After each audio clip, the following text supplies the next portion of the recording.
Shiva Balakrishna ఆస్తులపైన ED నజర్, హైదరాబాద్లో పలు చోట్ల సోదాలు, స్థిరాస్తి సంస్థలతో క్విడ్ ప్రోకో కోణంలో ఆరా. ఇప్పుడు ఈ కేసు ముందుకు పడుతుందని మీరు అనుకుంటున్నారా? అస్సలే పడదు.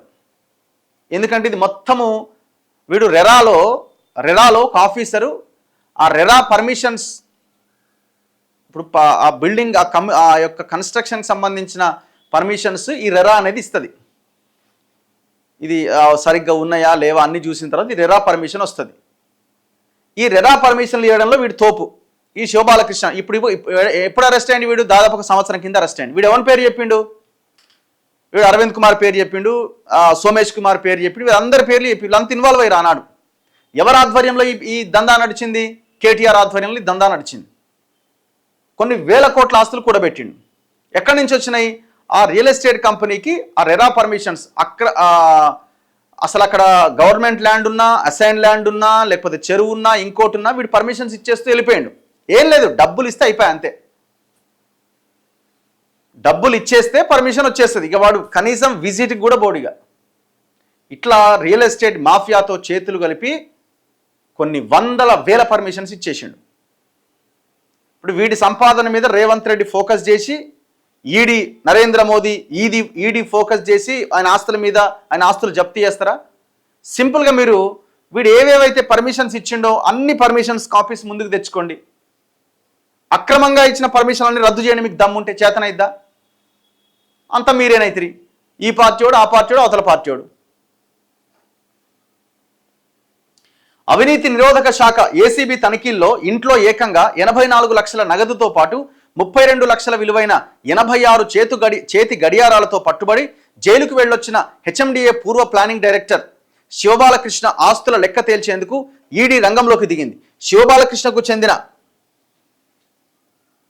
నివాస ప్రాంతాల్లో ఈడీ బృందాలు బుధవారం సోదాలు నిర్వహించాయి.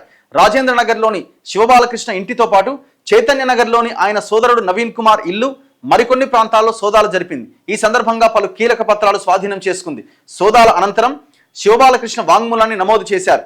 శివబాలకృష్ణ ఆదాయానికి మించిన ఆస్తుల వ్యవహారంలో మనీ లాండరింగ్ చోటు చేసుకుందనే కోణంలో ఈడీ ఆరా తీస్తుంది. ఇప్పుడు వాడు అరెస్ట్ అయ్యి వచ్చి కూడా దాదాపు 6-7 నెలలు అయిపోయింది, 8-9 నెలలు అయిపోయింది. ఇక వాడు ఆ దస్తావేజులు, పత్రాలు, గిత్రాలు ఇంట్లో పెడతాడా? శివబాలకృష్ణ ఆయన కుటుంబ సభ్యులతో పాటు బినామీల పేరు మీద 200 కోట్లకు పైగా చర స్థిరాస్తులు ఉన్నాయనే ఆరోపణల నేపథ్యంలో వాటి లెక్క తేల్చడంపై దృష్టి సారించింది. రాష్ట్రంలోని కొన్ని ప్రముఖ స్థిరాస్తి సంస్థల నుంచి క్విడ్ ప్రోకో రూపంలో శివబాలకృష్ణ ఆస్తుల్ని కూడబెట్టుకుని ఉంటారని ఈడీ అనుమానిస్తోంది. ఈ నేపథ్యంలో దర్యాప్తును ముమ్మరం చేసింది. తాజా సోదాల్లో సేకరించిన సమాచారం ఆధారంగా పలు స్థిరాస్తి సంస్థల ప్రతినిధులను విచారించే అవకాశం ఉంది. 200 కోట్లకు పైగానే ఆదాయానికి మించి ఆస్తులు. గతంలో హెచ్ఎండిఏలో ప్లానింగ్ డైరెక్టర్గా పనిచేసిన శివబాలకృష్ణ ఆ తర్వాత హైదరాబాద్ మెట్రో రైల్లో ప్లానింగ్ ఆఫీసర్గా, రియల్ ఎస్టేట్ రెగ్యులేటరీ అథారిటీలో ఇన్ఛార్జ్ కార్యదర్శిగా పనిచేశారు. ఆదాయానికి మించిన ఆస్తుల కేసులో గత ఏడాది జనవరి 25వ తేదీన ఆయనతో పాటు నవీన్ కుమార్ను ఏసీబీ అరెస్ట్ చేసింది. శివబాలకృష్ణ హెచ్ఎండిఏలో పనిచేసిన సమయంలో పలు స్థిరాస్తి అంటే రియల్ ఎస్టేట్ సంస్థల వెంచర్లకు అనుమతులు ఇప్పించే విషయంలో కీలకంగా వ్యవహరించి పెద్ద ఎత్తున కూడబెట్టినట్లు ఏసీబీ దర్యాప్తులో తేలింది. హైదరాబాద్ పరిసరాలతో పాటు సిద్దిపేట్, జనగాం, యాదాద్రి భువనగిరి, నాగర్ కర్నూలు తదితర జిల్లాల్లో 200 ఎకరాలకు పైగా భూముల్ని కొనుగోలు చేసినట్లు, హైదరాబాద్లోని పలు ప్రాంతాల్లో ఫ్లాట్లు, విల్లాలు ఉన్నట్లుగా గుర్తించారు. ఆదాయానికి మించిన ఆస్తుల విలువ రిజిస్ట్రేషన్ ధరల ప్రకారమే 8,26 లక్షలుగా గుర్తించడం అప్పట్లో సంచలనం. బహిరంగ మార్కెట్లో వీటి విలువ 200 కోట్లకు పైగా ఉంటుందని అంచనా. అనంతరం ఏసీబీ ఎఫ్ఐఆర్ ఆధారంగా ఈడీ రంగంలోకి దిగింది. ఎన్ఫోర్స్మెంట్ కేస్ ఇన్ఫర్మేషన్ రిపోర్ట్ నమోదు చేసి దర్యాప్తు ప్రారంభించింది. ఇప్పుడు ఈడీ ఎంటర్ అయింది. గతంలో ఎవరు ఎంటర్ అయ్యి ఈ వ్యవహారం అంతా బయటికి తీసుకొచ్చు? ఏసీబీ కేసు ఏమైంది?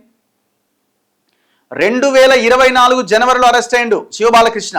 ఇప్పుడు రేవంత్ రెడ్డి ఆన్సర్ చేయాలి. ఈ కేసు నేను అనుకుంటున్న 100కి 100% కాంప్రమైజ్ అయిపోయారు. ఎందుకంటే దీని వెనకాల మొత్తం రియల్ ఎస్టేట్ మాఫియా, భూముల కథ ఉన్నది. రేవంత్ రెడ్డికి చిత్తశుద్ధి ఉంటే ఈ కేసు ముందుకు పడేది. శివబాలకృష్ణతో పాటు అరవింద్ కుమార్, సోమేష్ కుమార్, కేటీఆర్ పర్టికులర్ కేసెస్లో ఏనాడు అరెస్ట్ అయ్యేవాళ్ళు. ఈ కేసులో నేను అనుకుంటున్న వెరీ క్లియర్గా కాంప్రమైజ్ అయిపోయారు. ఈడీ ఏదో వాళ్ళ విచారణలో భాగంగా వాళ్ళు ఎంటర్ అయి ఉంటారు. వాళ్ళు కూడా 4 రోజులు అయితే వాళ్ళు కూడా సైలెంట్గా ఉంటారు. ఇప్పుడు పోయి సోదాలేందని నాకు అర్థం కాదు. ఇప్పుడు సోదాలు చేయడం వల్ల ఏం దొరుకుతుంది? 1.5 year నుంచి ఆయన ఇంట్లోనే పెట్టుకుండా మొత్తం ఆనాడు కూడా ఏసీబీ ఎందుకు ఆనాడు ఈ ప్రభుత్వం రైడ్స్ చేయించింది, సోదాలు చేయించిందంటే ఏమేమి ఉన్నాయి తీసుకురా. వాళ్ళు ఇంటలేరు మా మాట. మీ దగ్గర ఉండేది మాకు కూడా సగం ఇవ్వండి అంటే ఇంటలేరు. నీ దగ్గర ఏమేమి ఉన్నాయో తీసుకురా, నీ దగ్గర ఉన్నాయి తెలుసుకోవడానికి రైడ్స్ జరిగినాయి ఆనాడు. అన్నీ తెలుసుకున్నారు, ఏ కంపెనీ ఏం కథ ఎవడెవడు ఉన్నాడని సగం సగం పంచుకున్నారు. అంతకుమించి ఏముంది ఇక్కడ? 2024 జనవరిలో అరెస్ట్ అయితే మరి ఇంతవరకు ఎందుకు కేసు లేదు? అసలు ఆ కేసు ఏమైంది ఒక్కసారి ఆలోచించండి. మొత్తం రియల్ ఎస్టేట్ కంపెనీలకి పర్మిషన్లు ఇచ్చి అన్ని వందల కోట్లు సంపాదించిండు. ఎట్లా సంపాదించిండు? అక్రమ పర్మిషన్లు ఇచ్చి. మరి ఒక్క పర్మిషన్ అన్న రద్దయిందా? ఒక్క పర్మిషన్ అన్న రద్దయిందా? ఎందుకు రద్దు అవుతుంది? చేవెళ్ళ మాజీ ఎంపీ ఎవరైనా రంజిత్ రెడ్డి 27 ఎకరాల్లో దాదాపు 1,40,000 ఎస్ఎఫ్టీలో కన్స్ట్రక్షన్ చేస్తున్నాడు. అక్రమ రెరా పర్మిషన్ అది. అక్రమంగా ఇచ్చిరు దానికి. అయిపోయి ఆనాడు అక్రమంగా ఇచ్చిరు, ఈనాడు గవర్నమెంట్ మారింది. చలో ఎలక్షన్లకు ముందు మాట్లాడుకున్నారు, 450 కోట్ల డీల్ అయింది. రంజిత్ రెడ్డి ఆడపోటీ చేసిండు, ఆడ నుంచి వచ్చిన పట్నం మహేందర్ రెడ్డి మల్కాజిగిరిలో పంపించారు. ఆయనకు 100 కోట్లు ఇచ్చి ఈయన 100 కోట్లు ఖర్చు పెట్టిండు. దాదాపు కథం కట్టించినారు. వాడెవడు? వంశీరామ్ బిల్డర్స్. మొన్న మనం పోయినాం కదా, నానక్రామ్ గూడ lake survey number 5 man Hutton పేరుతో కన్స్ట్రక్షన్ జరుగుతున్నది. అంతకుముందు పర్మిషన్లు వచ్చినాయి, రెరా అక్రమ పర్మిషన్. అది కూడా గవర్నమెంట్ మారింది, కూర్చున్నారు, మాట్లాడుకున్నారు.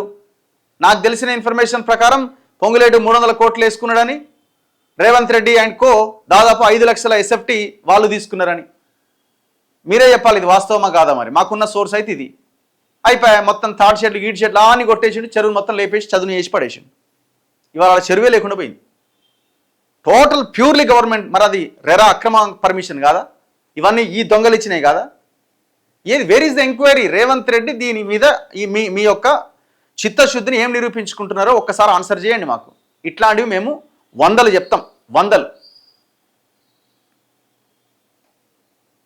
ఇప్పుడు శివబాలకృష్ణ ఆస్తుల మీద ఈడీ నజర్ పెట్టిందట. మరి అంతకుముందు ఏం చేసింది? నజర్ పెట్టిన ఏసీబీ ఏం చేసింది?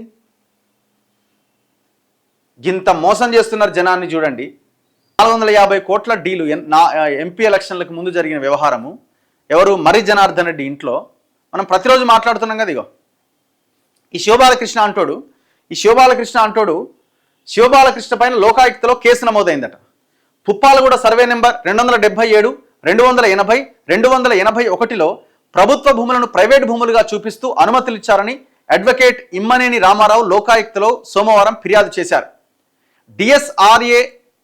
డిఎస్ఆర్ఎస్ఎస్ఐ అనే సంస్థకు హైరేజ్, అదే ఇది మన వెస్టర్న్ అనే ఒక కన్స్ట్రక్షన్ కంపెనీకి హైరేజ్ అనుమతి ఇచ్చి 1,000 కోట్ల కుంభకోణానికి పాల్పడ్డారని ఫిర్యాదులో పేర్కొన్నారు.